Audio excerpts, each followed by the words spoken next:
Development in a story we first told you about back in September.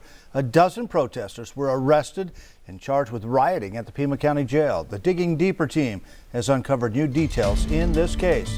News 4 Tucson, Lupita Murillo with those details. This recently filed court document names 12 people who stood in front of the Pima County Jail. And according to sheriff's investigators, they were charged with Class 5 felonies.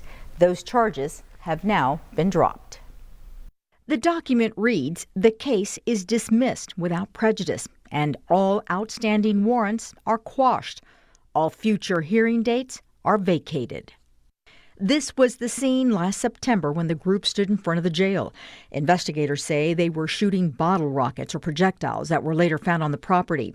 County Attorney Bureau Chief Daniel South's unit investigated the case. He says he reviewed the video, witness statements, and decided. You can't see clearly which of the individuals it was, and that's what weighed heavily in my decision. The group was chanting and holding signs saying fire to the prison and you're not alone, exercising their freedom of speech. However, they may have crossed a legal line when they began throwing firecrackers towards the jail. The county attorney's office agreed, so they took the case to the grand jury. Ultimately, the grand jury did find probable cause.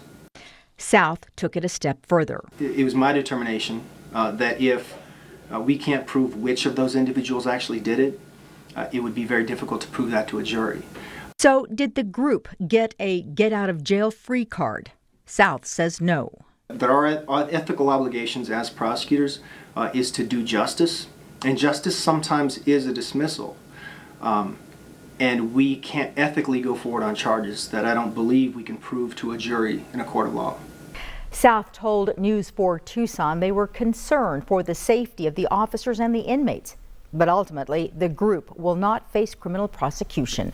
Digging Deeper, Lupita Murillo, News 4 Tucson.